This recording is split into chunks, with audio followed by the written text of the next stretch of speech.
Hello students, नमस्कार सभी को। तो आज आपका फिर से स्वागत है एक नए वीडियो में। तो आज की इस वीडियो के अंदर अपने जो अभी आज 14 मई को RSCET का एग्ज़ाम हुआ है, तो उस एग्ज़ाम को मैं हल करवाऊंगा, यानी उस एग्ज़ाम की आंसर की मैं आपके लिए लेके आया हूं। तो अभी यूनिवर्सिटी से कोई भी इसकी आंसर की नहीं आई है।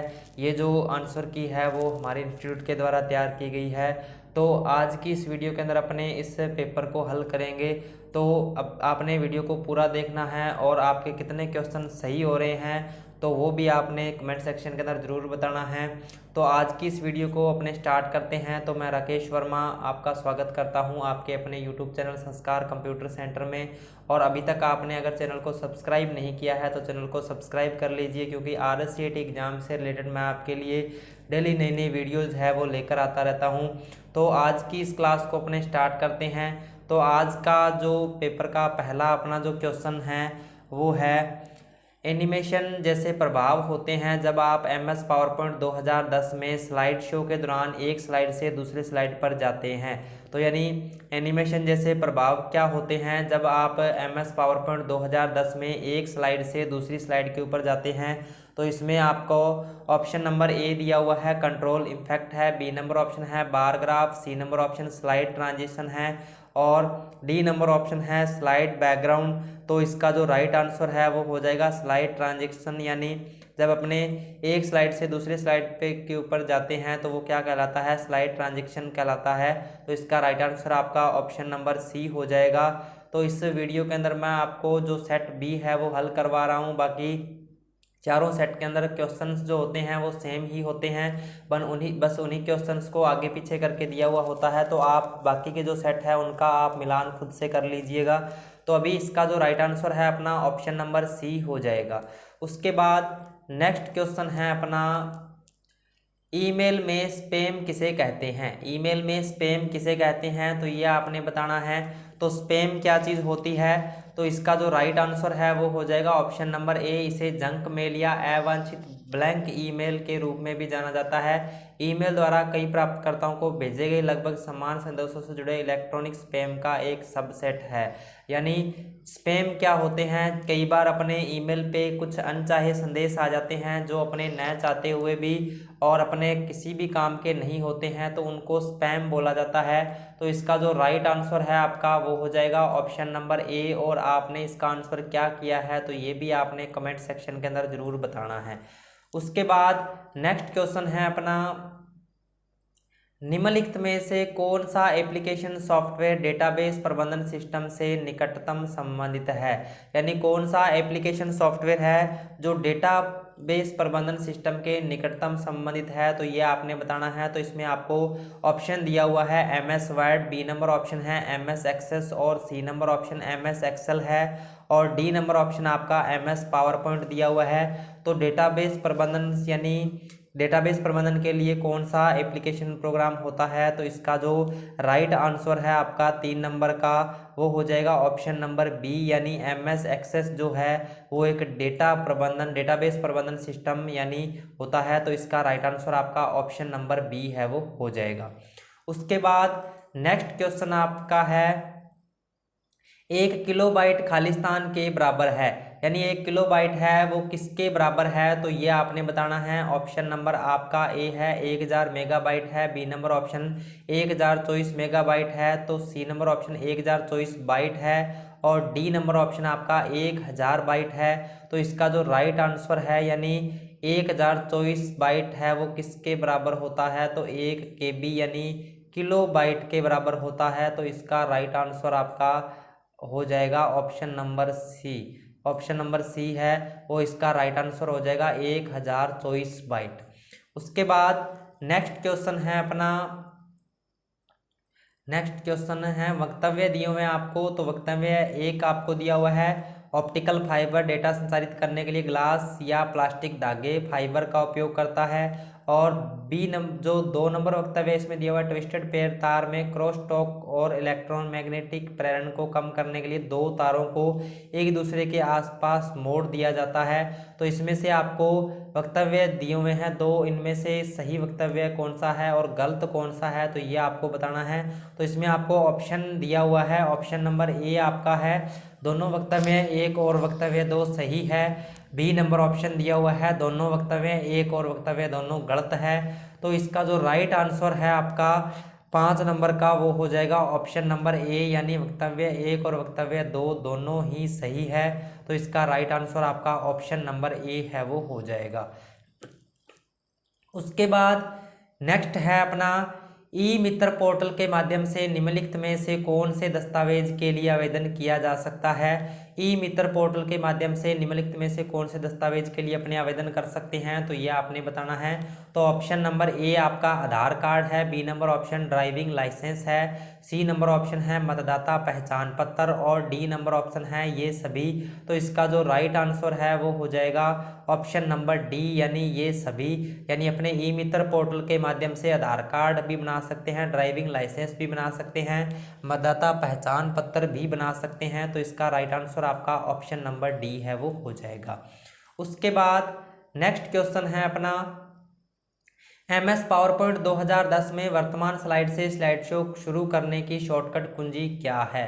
तो यानी MS पावरपॉइंट 2010 में वर्तमान स्लाइड से स्लाइड शो शुरू करने की शॉर्टकट कुंजी क्या है। तो ये जो 7 मई को RSCET का एग्जाम हुआ था उसमें भी ये क्वेश्चन पूछा गया था, तो इसका आंसर आपने बताना है। तो इसमें आपको ऑप्शन नंबर ए दिया हुआ है F5, F6, F7 और F8। तो यानी स्लाइड शो वर्तमान स्लाइड से स्लाइड शो स्टार्ट करने की शॉर्टकट कुंजी F5 होती है। तो इसका जो राइट आंसर है वो आपका ऑप्शन नंबर ए है वो हो जाएगा। उसके बाद नेक्स्ट क्वेश्चन अपने को इसमें दिया हुआ है MS पावरपॉइंट 2010 में नई स्लाइड बनाने की शॉर्टकट कुंजी क्या है। यानी MS पावरपॉइंट 2010 में नई यानी स्लाइड बनाने की शॉर्टकट कुंजी आपने बतानी है क्या होती है। तो इसमें आपको ऑप्शन नंबर ए कंट्रोल M दिया हुआ है, कंट्रोल N से या कंट्रोल S से या कंट्रोल P से आप यानी MS पावरपॉइंट 2010 में नई स्लाइड बनाने की शॉर्टकट कुंजी क्या होती है, तो ये आपने बताना है। तो इसमें आपका जो राइट आंसर है वो हो जाएगा ऑप्शन नंबर ए, यानी न्यू स्लाइड बनाने की शॉर्टकट कुंजी कंट्रोल+M होती है। तो इसका राइट आंसर आपका ऑप्शन नंबर ए हो जाएगा। उसके बाद नेक्स्ट क्वेश्चन है अपना MS एक्सेल 2010 में चयनित सेल या रेंज को काटने के लिए शॉर्टकट कुंजी क्या है। यानी चयनित सेल या रेंज को कट करने की शॉर्टकट कुंजी क्या होती है, तो इसमें से आपको बताना है। तो इसका राइट आंसर आपका ऑप्शन नंबर बी कंट्रोल+X हो जाएगा। तो यानी जो अभी 7 मई को एग्ज़ाम हुआ है और ये आज वाला जो एग्ज़ाम हुआ है इसमें जो ए से लेकर जेड तक शॉर्टकट कीज है उनमें से काफ़ी सारे क्वेश्चंस आए हैं। तो इसी चैनल के ऊपर आपको शॉर्टकट की से रिलेटेड एक वीडियो मिल जाएगा जिसका लिंक मैं आपको डिस्क्रिप्शन बॉक्स में दे दूंगा, तो वहां से आप उस वीडियो को देख सकते हो। तो आगे जिस किसी का भी RSCET का एग्ज़ाम होगा तो वो वीडियो आपके लिए काफ़ी इंपॉर्टेंट होगा, तो आपने उस वीडियो को ज़रूर देखना है। उसमें ए से लेकर जेड तक आपको सभी शॉर्टकट कीज दी हुई हैं। तो पिछले पेपर के अंदर भी शॉर्टकट की से रिलेटेड काफ़ी सारे क्वेश्चंस आए थे और आज के इस पेपर के अंदर भी काफ़ी सारे क्वेश्चंस हैं जो आए हैं। तो यानी काफ़ी इंपॉर्टेंट टॉपिक है, तो उसको आपने ज़रूर से रीड करना है। तो इसका राइट आंसर आपका ऑप्शन नंबर बी यानी कंट्रोल+X हो जाएगा। उसके बाद नेक्स्ट क्वेश्चन है अपना MS वर्ड 2010 में अंतिम पूर्ववत कार्रवाई को फिर से करने के लिए शॉर्टकट कुंजी क्या है।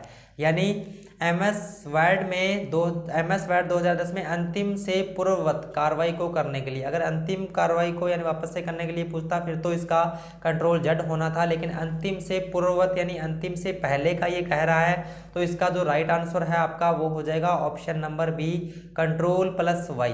तो कंट्रोल+Y इसका जो राइट आंसर है वो हो जाएगा, यानी अंतिम पूर्ववत कार्रवाई को फिर से करने की शॉर्टकट कुंजी क्या होती है, कंट्रोल+Y, यानी रीडू करने की शॉर्टकट की इसमें पूछ रहा है। तो यानी इसका जो राइट आंसर है आपका वो हो जाएगा कंट्रोल+Y। तो ये इसका राइट आंसर हो जाएगा। उसके बाद नेक्स्ट क्वेश्चन है अपना फाइल एक्सप्लोरर या फाइल मैनेजर खोलने की शॉर्टकट कुंजी क्या है। फाइल एक्सप्लोरर या फाइल मैनेजर खोलने की शॉर्टकट कुंजी क्या है। तो इस एग्ज़ाम में कुछ क्वेश्चंस हैं जो अभी डाउट में चल रहे हैं, तो यूनिवर्सिटी उनका आंसर क्या मानती है तो उसके अकॉर्डिंग माना जाएगा। लेकिन इसके अकॉर्डिंग अगर ऑप्शन के अकॉर्डिंग देखा जाए तो इसका जो राइट आंसर है आपका Ctrl+O हो जाएगा, यानी फाइल एक्सप्लोरर या फाइल मैनेजर को खोलने की शॉर्टकट कुंजी। वैसे तो यानी इसकी Window+E होती है, लेकिन ऑप्शन में Window+E नहीं दिया हुआ है, तो इसका राइट आंसर अपने Ctrl+O मान सकते हैं। बाकी यूनिवर्सिटी इसका आंसर क्या मानती है तो वो अभी आगे की यानी आने वाली यानी आंसर की के अंदर ही अपने को पता चलेगा। तो एक बार अपने इसका जो right answer option number B है वो हो जाएगा। बाकी Window+E भी हो सकता है, यानी इसका बोनस भी अपने को मिल सकता है। तो इसका राइट आंसर अभी ऑप्शन नंबर बी हो जाएगा। उसके बाद नेक्स्ट क्वेश्चन है अपना, विंडो में टास्क मैनेजर खोलने की शॉर्टकट कुंजी क्या है। तो विंडो में टास्क मैनेजर खोलने की शॉर्टकट कुंजी क्या है, तो ये आपने बताना है। ऑप्शन नंबर ए आपको Ctrl+Alt+Delete है, Ctrl+Shift+Escape है, Alt+F4 है, या Ctrl+Tab है। तो इसका जो राइट आंसर है आपका वो हो जाएगा ऑप्शन नंबर बी, यानी Ctrl+Shift और Escape कुंजी हो जाएगा इसका राइट आंसर। तो ऑप्शन नंबर बी इसका राइट आंसर हो जाएगा। उसके बाद नेक्स्ट क्वेश्चन है अपना, कंप्यूटर सिस्टम पर संवेदनशील डेटा को सुरक्षित और संरक्षित करने के लिए निम्नलिखित में से कौन सी विधि का उपयोग किया जाता है।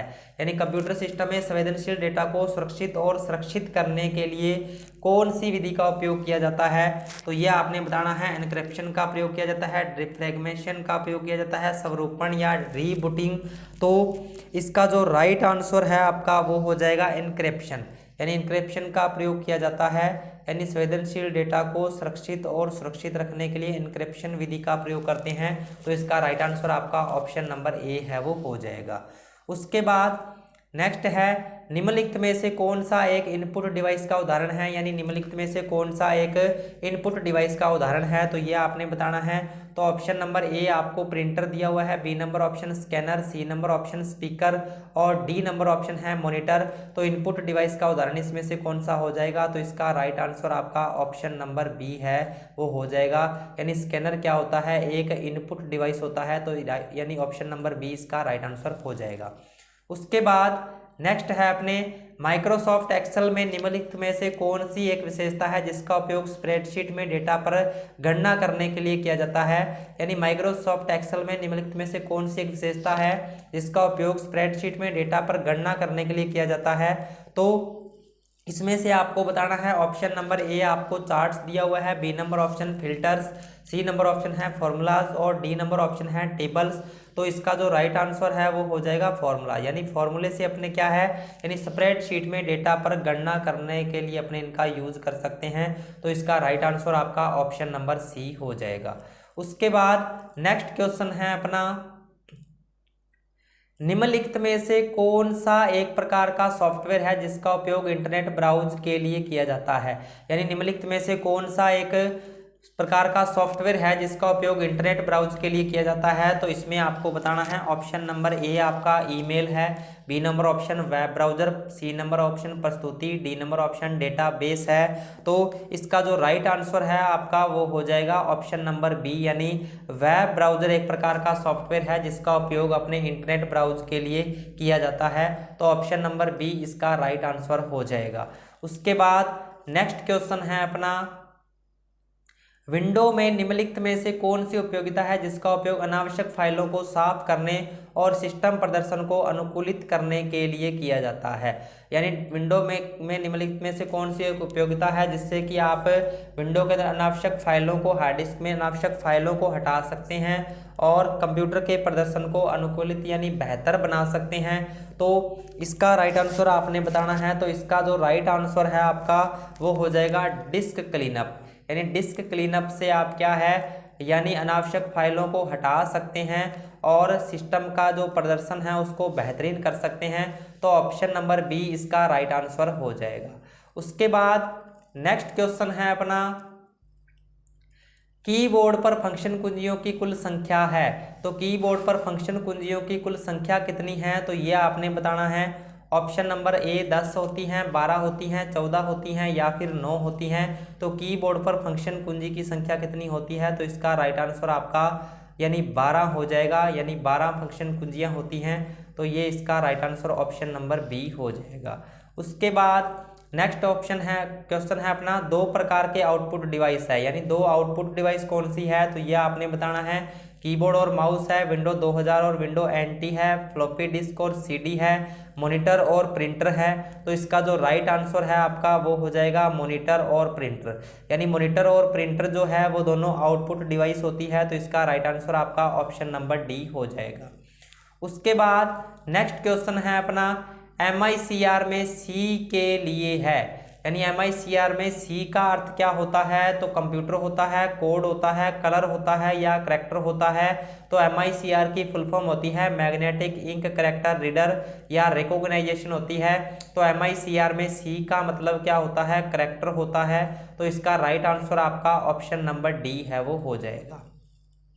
उसके बाद नेक्स्ट क्वेश्चन है अपना, किसी विशिष्ट कार्य को करने के लिए दूसरी कुंजी के साथ संयोजन में किस कुंजी का उपयोग किया जाता है, यानी किसी विशिष्ट कार्य को करने के लिए अपने किसी कुंजी के साथ में संयोजन में एक कुंजी कौन सी प्रयोग की जाती है, तो ये आपने बताना है।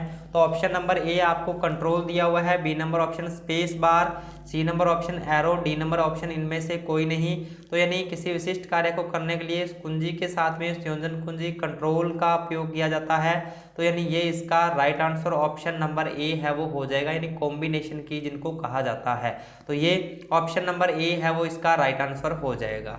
उसके बाद नेक्स्ट क्वेश्चन है अपना, USB का फुल फॉर्म क्या है, तो USB का फुल फॉर्म क्या है ये आपने बताना है। यूनिवर्सल सीक्वेंस बस है, बी नंबर ऑप्शन है यूनियन सीक्वेंस बस है, C number option universal serial bus और डी नंबर ऑप्शन है यूनिवर्सल सीरियल बुक। तो इसका जो राइट आंसर है, USB की फुल फॉर्म क्या होती है, यूनिवर्सल सीरियल बस होती है। तो ये ऑप्शन नंबर सी है वो इसका राइट आंसर हो जाएगा। उसके बाद नेक्स्ट क्वेश्चन है अपना, विंडो 10 में स्नैप असिस्ट के क्या उपयोग हैं, यानी विंडो 10 में स्नैप असिस्ट के क्या उपयोग हैं। तो आपका ऑप्शन है स्नैप लेने के लिए, स्क्रीनशॉट लेने के लिए, या एक स्क्रीन पर एक से अधिक विंडो रन करवाना, या फिर ये सभी। तो इसका जो राइट आंसर है वो हो जाएगा एक स्क्रीन पर एक से अधिक विंडो को रन करवाना, यानी ऑप्शन नंबर सी है वो इसका राइट आंसर हो जाएगा। उसके बाद नेक्स्ट क्वेश्चन है अपना, एक सर्च इंजन द्वारा सूचनाओं को खोजने के लिए किसका उपयोग किया जाता है, यानी एक सर्च इंजन द्वारा सूचनाओं को खोजने के लिए किसका उपयोग किया जाता है, तो ये आपने बताना है। तो ऑप्शन नंबर ए आपका है web crawling, web spider, B number option indexing है, सी नंबर ऑप्शन सर्चिंग है और डी नंबर ऑप्शन ये सभी है। तो इसका जो राइट आंसर है आपका वो हो जाएगा ये सभी, यानी एक सर्च इंजन द्वारा सूचनाओं को खोजने के लिए web crawling, web spider, indexing या सर्चिंग का यूज किया जाता है। तो ऑप्शन नंबर डी है वो इसका राइट आंसर हो जाएगा। उसके बाद नेक्स्ट क्वेश्चन है अपना, ईमेल संप्रेषण में प्रयोग आने वाले BCC का विस्तारित रूप क्या है, तो ईमेल संप्रेषण में प्रयोग आने वाले BCC का विस्तारित रूप क्या है, तो ये आपने बताना है। तो इसका जो राइट आंसर है आपका वो हो जाएगा ब्लाइंड कार्बन कॉपी, यानी ऑप्शन नंबर बी है वो इसका राइट आंसर हो जाएगा। यानी BCC का अर्थ क्या होता है, ब्लाइंड कार्बन कॉपी होता है, और ये यानी गोपनीय संदेशों को भेजने के लिए, ताकि एक दूसरे की जानकारी है वो यानी ईमेल पे शो न हो, तो इसके लिए भी प्रयोग किया जाता है। तो यानी इसका जो राइट आंसर है आपका ऑप्शन नंबर बी हो जाएगा, BCC ब्लाइंड कार्बन कॉपी होता है। उसके बाद नेक्स्ट क्वेश्चन है अपना, प्रेजेंटेशन के स्लाइड शो को शुरू करने के लिए, प्रेजेंटेशन में स्लाइड शो को शुरू करने के लिए अपने किसका उपयोग करते हैं, तो आप 5 कुंजी दबाएं, बी नंबर ऑप्शन है स्लाइड शो मेन्यू से व्यू शो विकल्प का चयन करें, और सी नंबर ऑप्शन है स्लाइड शो मेन्यू से रिहर्स टाइम का चयन करें, डी नंबर ऑप्शन है विकल्प ए या विकल्प बी का चयन करें। तो इसका जो राइट आंसर है आपका वो हो जाएगा ऑप्शन नंबर डी, यानी आप अब 5 कुंजी को भी दबा सकते हैं और स्लाइड शो मेन्यू से व्यू शो विकल्प का भी प्रयोग कर सकते हैं। तो इसका जो राइट आंसर है आपका वो हो जाएगा ऑप्शन नंबर डी। उसके बाद नेक्स्ट क्वेश्चन है अपना, MS पावरपॉइंट 2010 में एनिमेशन फलक का उपयोग क्या है, तो MS पावरपॉइंट 2010 में एनिमेशन फलक का उपयोग क्या होता है, तो ऑप्शन नंबर ए है आपका, आप वर्तनी और व्याकरण की जांच कर सकते हैं, आप स्लाइड पर लागू एनिमेशन की एक सूची देख सकते हैं, आप स्लाइड प्रिंट कर सकते हैं, और डी नंबर इनमें से कोई नहीं। तो इसका जो राइट आंसर है आपका वो हो जाएगा, आप स्लाइड पर लागू एनिमेशन की एक सूची देख सकते हैं। यानी ये होता है एनिमेशन फलक, यानी आपने स्लाइड के ऊपर जितने भी एनिमेशन यानी अप्लाई किए हैं उनकी आप एक लिस्ट को देख सकते हैं। तो इसका राइट आंसर आपका ऑप्शन नंबर बी हो जाएगा। उसके बाद नेक्स्ट क्वेश्चन है अपना, यदि आप MS एक्सेल 2010 में प्रिंटिंग के दौरान सभी पृष्ठों पर पंक्ति कॉलम दोहराना चाहते हैं तो आप इसका उपयोग कर सकते हैं। यानी आप सभी पृष्ठों पर पंक्ति कॉलम दोहराना चाहते हैं तो आप किसका प्रयोग कर सकते हैं, तो यह आपने बताना है, पेज ओरिएंटेशन का प्रयोग कर सकते हैं, पेज साइज का प्रयोग कर सकते हैं, प्रिंट टाइटल्स का उपयोग कर सकते हैं, या स्केल टू फिट का प्रयोग कर सकते हैं। तो इसका जो राइट आंसर है आपका वो हो जाएगा सी, यानी प्रिंट टाइटल्स का अपने प्रयोग कर सकते हैं। तो ऑप्शन नंबर सी है वो इसका राइट आंसर हो जाएगा। उसके बाद नेक्स्ट है अपने MS एक्सेल 2010 में चार्ट के प्लॉट क्षेत्र में प्रदर्शित क्षैतिज रेखाओं को कहा जाता है। यानी MS एक्सेल 2010 में चार्ट के प्लॉट क्षेत्र में प्रदर्शित क्षैतिज रेखाओं को क्या कहा जाता है, तो ऑप्शन नंबर ए है आपका चार्ट शीर्षक, बी नंबर ऑप्शन है data point, C number option है लीजेंड, और डी नंबर ऑप्शन है ग्रिड लाइन। तो इसका जो राइट आंसर है आपका वो हो जाएगा ऑप्शन नंबर डी, यानी ग्रिड लाइन।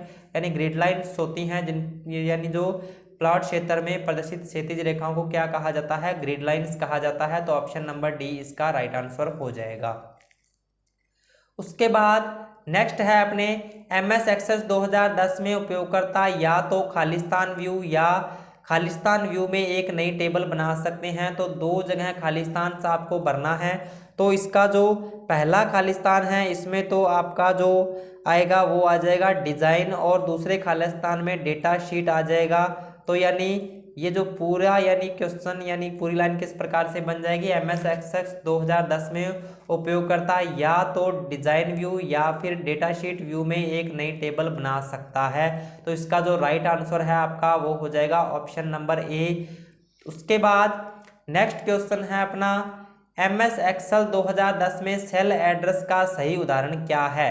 तो MS एक्सेल 2010 में सेल एड्रेस का सही उदाहरण क्या है, तो ये आपने बताना है। तो यानी सेल एड्रेस में क्या होता है, पहले कोई अल्फ़ाबेट दिया होता है और बाद में कोई भी एक न्यूमेरिक अंक दिया हुआ होता है। तो इसमें से यानी आपको जो राइट आंसर है वो ऑप्शन नंबर बी हो जाएगा। 31वें का right answer option number B हो जाएगा। इसमें पहले AZ यानी आपको एक अल्फ़ाबेट दे रखा है और बाद में 145 एक न्यूमेरिक अंक दे रखा है। बाकी सभी के अंदर क्या है, थोड़ा सा डिफरेंट दिया हुआ है। और तो ये इसका राइट आंसर आपका ऑप्शन नंबर बी है वो हो जाएगा। उसके बाद गूगल प्ले स्टोर क्या है, तो गूगल प्ले स्टोर क्या है यह आपने बताना है। यह एंड्रॉयड डिवाइस के लिए गूगल द्वारा विकसित एक अंतर्राष्ट्रीय ऑनलाइन सॉफ्टवेयर स्टोर है। तो इसका जो राइट आंसर है वो आपका हो जाएगा ऑप्शन नंबर ए। यह एंड्रॉयड डिवाइस के लिए गूगल द्वारा विकसित एक अंतर्राष्ट्रीय ऑनलाइन सॉफ्टवेयर स्टोर है। तो ऑप्शन नंबर ए है वो इसका राइट आंसर हो जाएगा। उसके बाद नेक्स्ट क्वेश्चन है अपना, MS एक्सेल 2010 में Shift+F3 शॉर्टकट कुंजी का उपयोग है। यानी Shift+F3 शॉर्टकट कुंजी का उपयोग क्या है, तो ये आपने बताना है। ऑप्शन नंबर ए है आपका एक छवि डालने के लिए,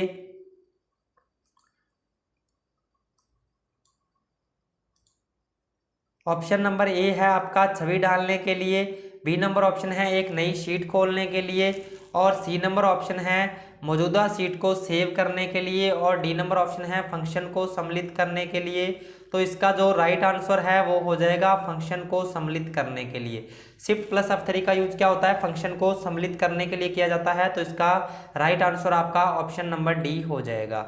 उसके बाद नेक्स्ट क्वेश्चन है अपना, एक फाइल को CD DVD में कॉपी करने की प्रक्रिया को अक्सर कहा जाता है। यानी एक फाइल को CD या DVD में अपने कॉपी करते हैं तो उस प्रक्रिया को क्या कहा जाता है, तो इसका राइट आंसर आपका ऑप्शन नंबर बी यानी बर्निंग हो जाएगा। यानी एक फाइल को CD DVD में कॉपी करने की प्रक्रिया को बर्निंग कहा जाता है। तो ऑप्शन नंबर बी इसका राइट आंसर हो जाएगा। उसके बाद नेक्स्ट क्वेश्चन है अपना, MS वर्ड 2010 में सबसे नीचे की क्षैतिज पट्टी जिसमें पृष्ठ संख्या, शब्द गणना आदि जैसे कई विकल्प हैं। यानी MS वर्ड में जो एक सबसे नीचे क्षैतिज पट्टी आपको दी होती है, यानी वो क्या होती है जिसमें पृष्ठ संख्या, शब्द गणना आदि जैसे कई विकल्प होते हैं। तो इसमें टाइटल बार होती है, स्टेटस बार होती है, या बोर्ड बार होती है, या हेडिंग बार होती है। तो इसका जो राइट आंसर है वो आपका हो जाएगा स्टेटस बार।